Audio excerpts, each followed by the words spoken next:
Chhattisgarh pre DElEd 2021 के exam में teaching aptitude शिक्षण अभिरुचि से आए हुए 30 सवाल हम इस वीडियो में देखेंगे, जिसे देखकर आप समझ पाएंगे कि सवाल किस टाइप से आते हैं, किन टॉपिक से आते हैं और उसको सॉल्व कैसे करते हैं, किस चीज़ की सावधानी रखनी होती है और कैसे अपना थिंकिंग प्रोसेस स्ट्रॉन्ग रखते हुए सवाल से डील करते हैं।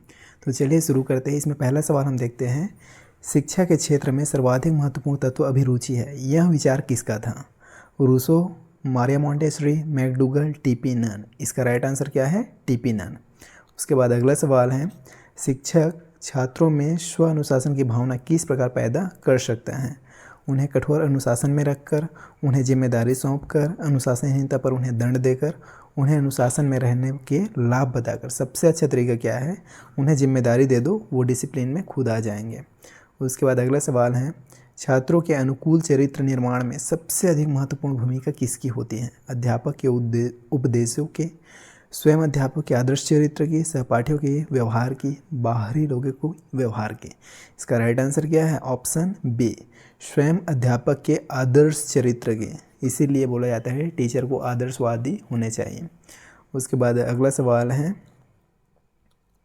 शिक्षक द्वारा बालक की सृजनात्मकता को खालिस्तान किया जाना चाहिए। हतोत्साहित किया जाना चाहिए क्या? बिल्कुल नहीं। तटस्थता पूर्वक ले, या ध्यान नहीं देना, या प्रोत्साहित, क्या किया जाना चाहिए? डेफिनेटली प्रोत्साहित किया जाना चाहिए, इनकरेज किया जाना चाहिए।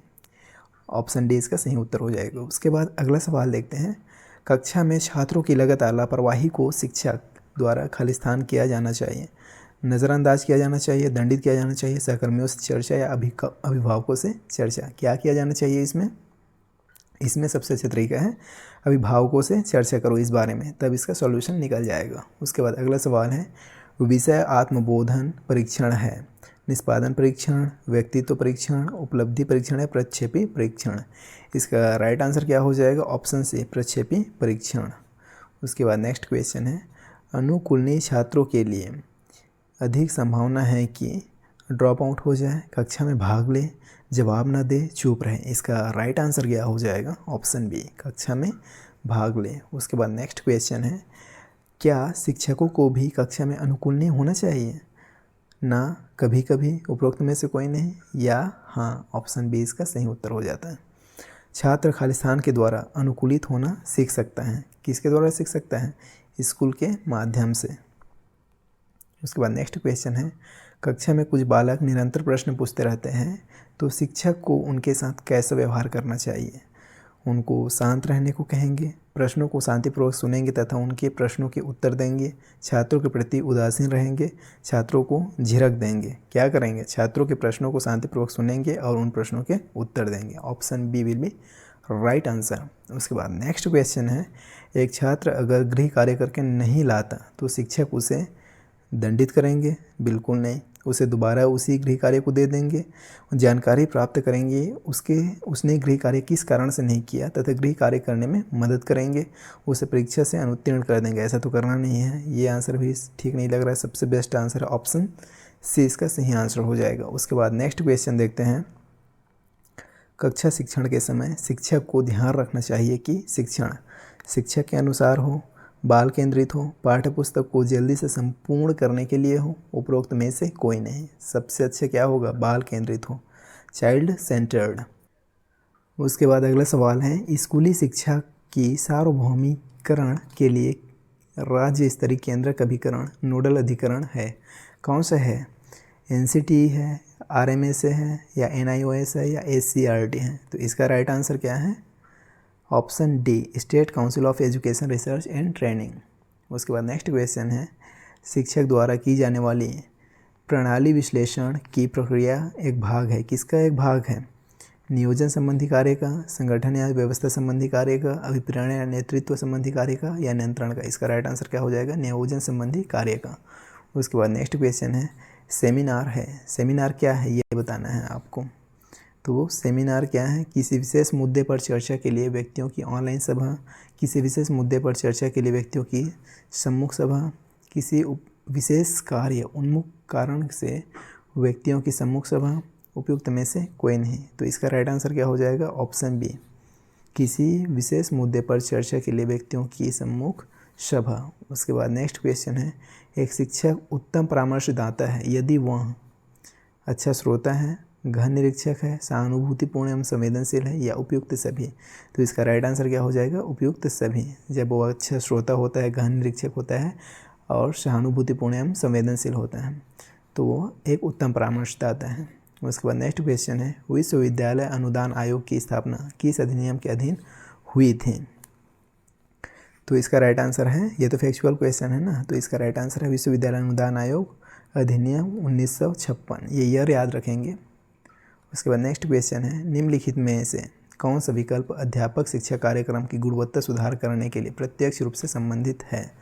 आईसीटी संसाधनों के उपयोग का अधिगम, अंतर्विष्ट प्रतिपुष्टि के साथ विस्तृत इंटर्नशिप सेशन, सामुदायिक संघ कार्यक्रम, विभिन्न विषयों पर सेमिनार में भाग लेना। तो इसका राइट आंसर क्या हो जाएगा? अंतर्विष्ट प्रतिपुष्टि के साथ विस्तृत इंटर्नशिप सेशन, ऑप्शन बी। उसके बाद नेक्स्ट क्वेश्चन है, संकोची विद्यार्थियों में आत्मविश्वास विकसित करने के लिए एक अध्यापक के रूप में उनको बोलने के लिए मजबूर करेंगे। मजबूर क्यों करना? यदि वे बोलने में सफल नहीं होते तो उन्हें डांटेंगे। डांटना तो बिल्कुल है ही नहीं। ये मजबूर करना और डांटेंगे ऐसे शब्द नकारात्मक शब्द हैं। इसके लिए कोई विशेष प्रयास नहीं करेंगे। क्यों भाई, प्रयास क्यों नहीं करोगे? ऐसे विषय में कुछ कहने का अवसर देंगे जो वे जानते हैं लेकिन दूसरे विद्यार्थी नहीं जानते। राइट आंसर ऑप्शन डी हो जाएगा। उसके बाद नेक्स्ट क्वेश्चन है, सभी छात्र गृह कार्य करने में अभिरुचि ले सकें, इसके लिए आवश्यक है कि गृह कार्य एक ही स्तर का हो, छात्रों की योग्यता के अनुसार हो, केवल पुस्तक के अंदर से हो, पुस्तक के बाहर से हो। तो इसका राइट आंसर क्या हो जाएगा? ऑप्शन बी, छात्रों के योग्यता के अनुसार हो, तभी तो कर पाएंगे ना।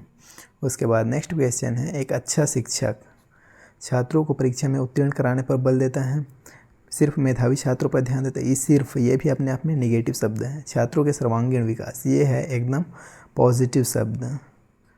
ये क्या है? पॉजिटिव शब्द है। तो ये जहाँ पे आएगा आंसर वहीं हो सकता है, ये हम मान के चलेंगे। ठीक है, तो अगला ऑप्शन है, छात्रों से दूरी बनाए रखता है। तो इसका राइट आंसर क्या हो जाएगा? Option C will be right answer, छात्र के सर्वांगीण विकास पर जोर देता है। ठीक है, उसके बाद नेक्स्ट क्वेश्चन देखते हैं, कॉमनवेल्थ ऑफ लर्निंग COL है, ये क्या है? औपचारिक शिक्षा का भारतीय संगठन है या शिक्षक संघ का एक मंच है, दूरवर्ती शिक्षा का अंतर सरकारी संगठन है, शैक्षिक अनुसंधान का एक जर्नल है? कॉमनवेल्थ क्या है? ये है दूरवर्ती शिक्षा का अंतर सरकारी संगठन। उसके बाद नेक्स्ट क्वेश्चन देखते हैं, NCTE है, सीधा सीधा इसका फुल फॉर्म पूछ दिया गया है, जो इंग्लिश में होता है national council for teacher education. इसका हिंदी क्या हो जाएगा? राष्ट्रीय शिक्षक शिक्षा परिषद, option B will be right answer. उसके बाद नेक्स्ट क्वेश्चन है, स्कूली शिक्षा के गुणात्मक सुधार हेतु सरकार की सहायता करने के लिए 1961 में स्थापित एक स्वायत्त संगठन कौन सा है?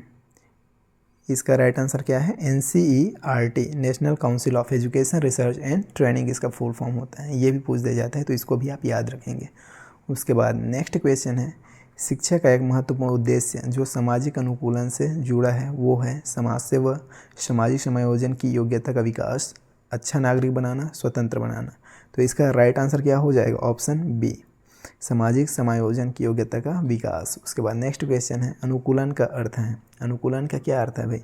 स्वयं के साथ समायोजन, आवास संशोधन, पर्यावरण निर्देश में या सीखने की सामग्री में कोई समायोजन जो छात्रों के प्रदर्शन को बढ़ाता है। ये क्या है? अनुकूलन है, एडेप्टेशन है। उसके बाद नेक्स्ट क्वेश्चन है, अनुकूलन की योग्यता आधारित होती है, किस पे आधारित होते हैं? कक्षा के छात्र संख्या पर, व्यक्तिगत छात्र पर, सीखने पर, व्यक्तित्व पर। तो इसका राइट आंसर क्या होगा? व्यक्तिगत छात्र पर, हर एक इंडिविजुअल स्टूडेंट पर। उसके बाद नेक्स्ट क्वेश्चन है, MOOC का मतलब है, इसका फुल फॉर्म यहाँ पे पूछ दिया गया है। तो इसका मतलब क्या है? मासिव ओपन ऑनलाइन कोर्स, इसको आप याद रखेंगे। Option C will be right answer. And next question है, जर्नल है, सूचना देने अथवा मनोरंजन के लिए लिखे गए लेखों वाली पत्रिका नहीं है। एक पत्रिका जिसमें संक्षिप्त दृष्टांतों वाले लेख हो, ये भी नहीं है। एक पत्रिका जो सामान्य अभिरुचि के व्यापक विषयों एवं प्रकरणों को समाहित करती है, ये भी नहीं है। एक पत्रिका जो किसी विशेष अध्ययन क्षेत्र में मौलिक अनुसंधान पर केंद्रित है। राइट आंसर क्या हो जाएगा इसका? Option D. उसके बाद लास्ट क्वेश्चन है, शिक्षण व्यवसाय की सफलता निर्भर होती है, किस पर निर्भर होती है? कार्य की गुणवत्ता बनाए रखने पर, प्रबंधन के प्रति निष्ठा पर, विद्यार्थियों को प्रसन्न करने की नीति पर, उपयुक्त सभी। इसका राइट आंसर क्या हो जाएगा? ऑप्शन ए, कार्य की गुणवत्ता बनाए रखने पर। तो इस तरह हमने 2021 में सीजी प्री डीएलएड एग्ज़ाम में आए हुए टीचिंग एप्टीट्यूड के 30 वेरी मोस्ट इंपॉर्टेंट क्वेश्चन देखें। एंड डेफिनेटली मैं उम्मीद करता हूँ आपको ये समझ में आया हुआ होगा कि सवाल आते कैसे हैं, किन किन टॉपिक से आ रहे हैं और इसको बनाना कैसे हैं। और वीडियो पसंद आया तो वीडियो को लाइक कर सकते हैं। और अगर आप टीचिंग की तैयारी कर रहे हैं, चाहे प्री डीएलएड हो, बीएड हो, सीजी टेट हो या टीचर की वैकेंसी की हो, तो आप इस चैनल को सब्सक्राइब करके जुड़ सकते हैं और अपनी तैयारी को सफलता में बदल सकते हैं। और अगर आप क्लास का नोट चाहते हैं तो टेलीग्राम लिंक डिस्क्रिप्शन में दिया गया है, वहाँ से टेलीग्राम को ज्वाइन करके आप इन नोट को फ्री ऑफ कॉस्ट डाउनलोड करके अपने रिवीजन में यूज़ ला सकते हैं। तो मैं मिलता हूँ आपको नेक्स्ट वीडियो में, तब तक के लिए बाय।